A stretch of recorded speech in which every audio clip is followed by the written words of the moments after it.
Power star Pawan Singh और खेसारी लाल के बीच में फिर से टक्कर होने वाली है दोस्तों। वीडियो की पूरी जानकारी देखें। इसी बीच बात करें कि पवन सिंह का सॉन्ग पुदीना आने वाला है जल्दी। इसी बीच बात करें तो उसको रिलीज़ किया जाएगा आप लोगों के वेब म्यूजिक की ओर से।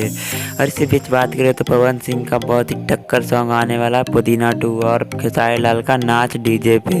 तो इसी बीच बात करें कि इस सप्ताह का सॉन्ग हुआ था दोस्तों बेहद ही खास। पवन सिंह का सॉन्ग था जो कि बेहद ही भी ट्रेंडिंग मचाया, धूम मचा रखा है और खेसारी लाल का भी सॉन्ग मचा के रखा है दोस्तों।